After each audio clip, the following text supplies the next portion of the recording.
नमस्कार दोस्तों, स्वागत है आपका मेरे चैनल पर। जी हाँ दोस्तों, आपको बता दूं कि खेसारी लाल यादव को आप देख सकते हैं कि कैसे इन किन्नरों के साथ सेल्फी ले रहे हैं।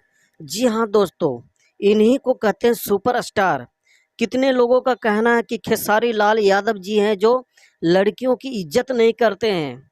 तो उसके लिए मैं एक कहना चाहता हूँ कि देख लो भाई, लड़कियों को क्या, ये खेसारी लाल यादव हैं जो किन्नर और का भी इज्जत अच्छी तरह करना जानते हैं। खुद देख सकते हो दोस्तों कि कैसे जितने किन्नर समाज के लोग हैं वो खेसारी लाल यादव जी के साथ सेल्फी ले रहे हैं। जी हाँ दोस्तों, आपको बता दूं कि खेसारी लाल यादव जी किसी प्रोग्राम में गए हुए थे, वहां पर इतने सारे लोग आगे और कितने प्यार से सेल्फी दे रहे हैं इन सभी को, आप खुद देख सकते हैं। दोस्तों वीडियो अच्छा लगा तो ज़्यादा से ज़्यादा शेयर करें और चैनल पर नए हैं तो चैनल को सब्सक्राइब करें।